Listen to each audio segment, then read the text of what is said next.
Hello and welcome to China Focus. I'm Shelley Zhang. The U.S. and China may be headed toward a clash over, of all things, accounting practices. That's because earlier this month, the U.S. Securities and Exchange Commission charged the Chinese affiliates of the top 5 accounting firms with violating U.S. securities law.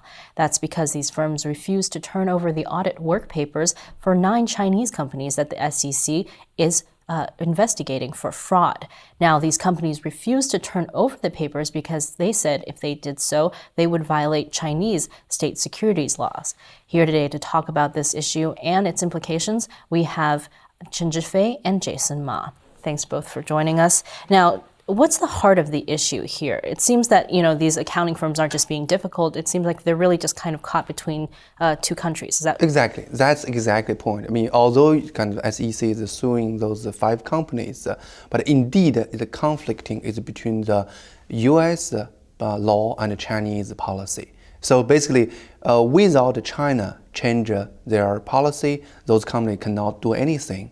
And but without kind of SEC back off, the thing will not end. So basically, although it's a company between the SEC, but indeed that's the Chinese government between U.S. government. So it's kind of definitely it's a compromise. Should be finally, if there is a compromise happen, it should be between the Chinese government and the U.S. government. Now, what we're really talking about here is fraud. I mean, how much of a risk are these Chinese companies? The SEC is investigating 9 of them, but there are more than 400 listed on the U.S. stock markets. Yeah, and of the 400 listed here, a lot of them were done through the regular process of IPO, which is good. But a lot of them also took the back door and come in through a sort of a gimmick called reverse merger.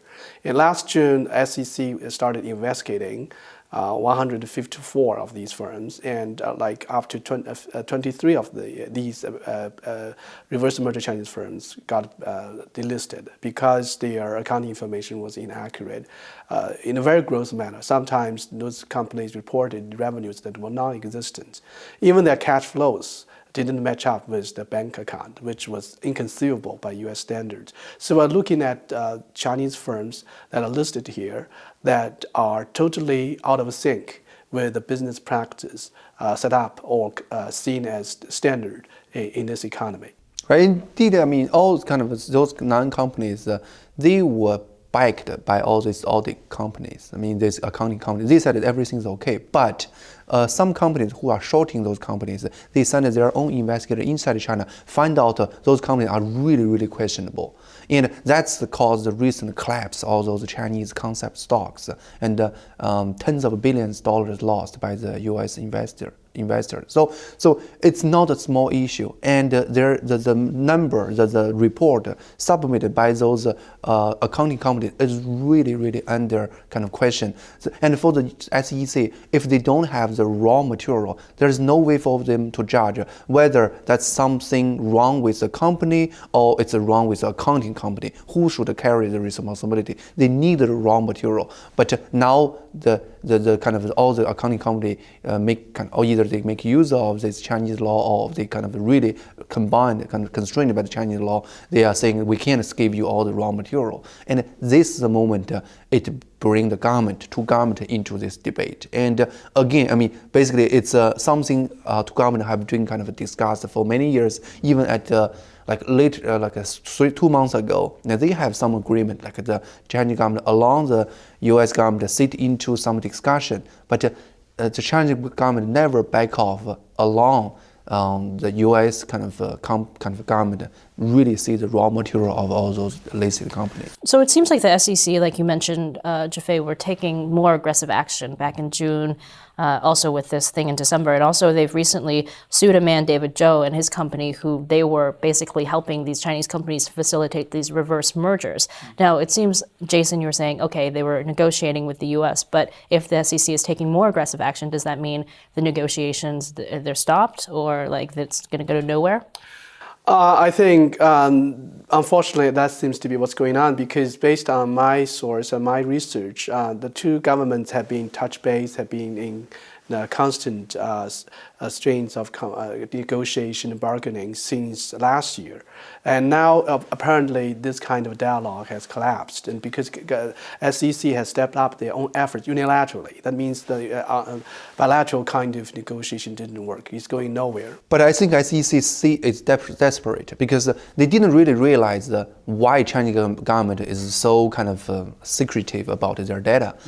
But I do know, I mean, they should be secret about their data. And right now, everyone is saying that China is growing like crazy. But sometimes the numbers just don't add up together. Well, that's one thing I wanted to ask. Why are these Chinese companies refusing to disclose? I mean, are we talking about like state-owned enterprises? Are these like sensitive? Most of the companies are not state-owned. I mean, of course, there are some state-owned, but that makes things complicated because when you along the kind of U.S. government have access to some small company, although those companies, the non-companies that are investing may not be important, but this open a door for the SEC to invest all the companies listed on in U.S. government kind of a stock market, including the Petro China, all those telecom kind of company, and those companies really can reflect the real information about the Chinese economy and the development.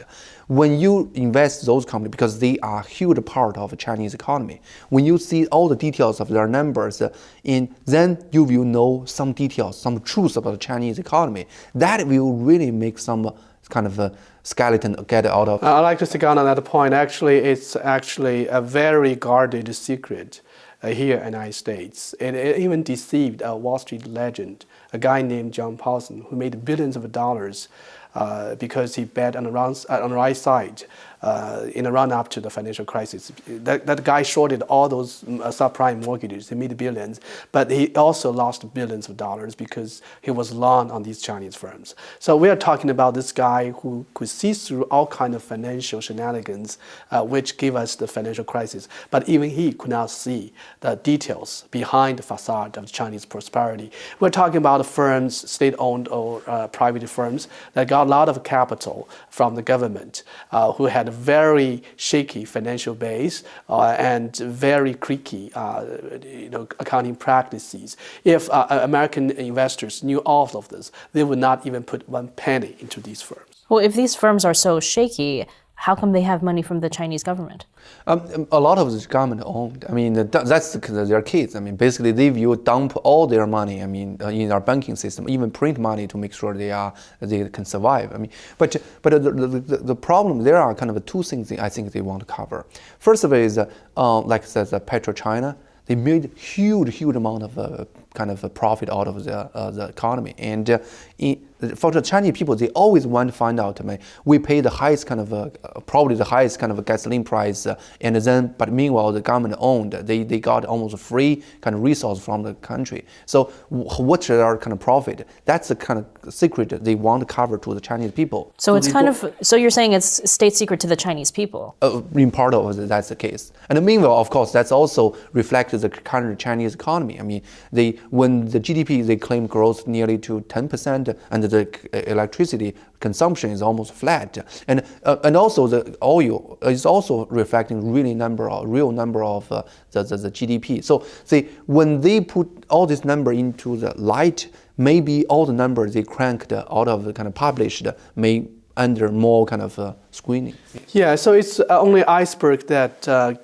Of the a tip of the iceberg of the whole Chinese economy. However, they are very symptomatic of the disease, the maladies that could hit or bring it down anytime. So that's what is feared by the Chinese government. They really want to pull these companies off the market because they didn't want people to know the truth about Chinese economy. Well, if you're afraid of people seeing what's behind your companies, why list them in the U.S.? Oh, that's a mistake they made at the very beginning. I think now they realize that's a mistake. At the very beginning, their banking system really needed money out of the whole world many years ago. And so they want to make use of this kind of global financial kind of market to get some money.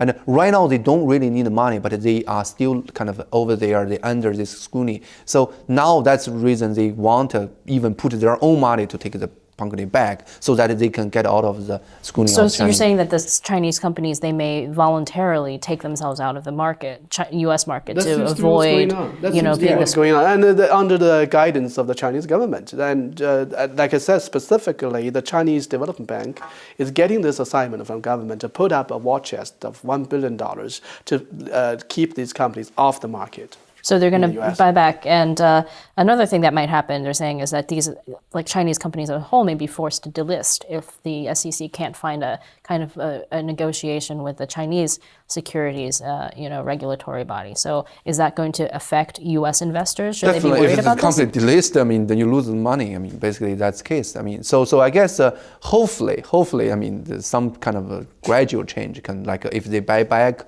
U.S. kind of investor may lose less money. So, but the delist definitely is make kind of. But that's lesson learned. I mean, in the future, you should know things from China should be questioned. Yeah, because of that, I'm kind of sympathetic with American auditors or CPA firms. First of all, I need to make a disclaimer. I didn't get any money from those firms, okay? But still, I think they are some kind of caught between a very hard place in a rock. Because no companies would be able to anticipate that a government could use state secret to withhold them the right, to deprive them the right of a thorough investigation of the firm, which is their business. This is really unthinkable. So who stands to lose the most from this thing? Is it these Chinese companies that are listing the U.S.? Is it the U.S. investors who have, bought shares in these companies? I think U.S. investor will be biggest loser, and also all the company may be a loser if it's a lawsuit come in. And also some, like probably 10% of a Chinese company, they are really honest company, they are also loser because they are categorically labeled as a cheater. So I think, and also probably end up the Chinese kind of government can also be loser. And so nobody is winner in this situation. If you want to rank the order of the loss amount, I think probably the biggest one is the Chinese government, because they try out of their ways, bend over backward to keep the secret from the public. But now I think the West has at least gotten some kind of inkling about what is really going on in the Chinese economy. So let's talk about the wider effect of this. We only have about a minute left, but is it kind of, will it have an effect on the global markets, or is there something else that we should be looking for on a broader scale? It's a special sector in the market. So right now, because of all these scandals, the sector is already downvalued to the point where it's have less impact. But still, there are big companies like Baidu. I mean, still have a pretty big market cap over there. The market cap, I think, is minimal, and I don't think they will have some kind of ripple effect. But politically, it's huge, and it means the Chinese and the American government cannot see eye to eye on some key economic matters, and that really have far-reaching effects, I think. Well, thank you both for joining us today and talking about this issue, and thanks for watching. For more on this and other issues in China, join us at ntd.tv.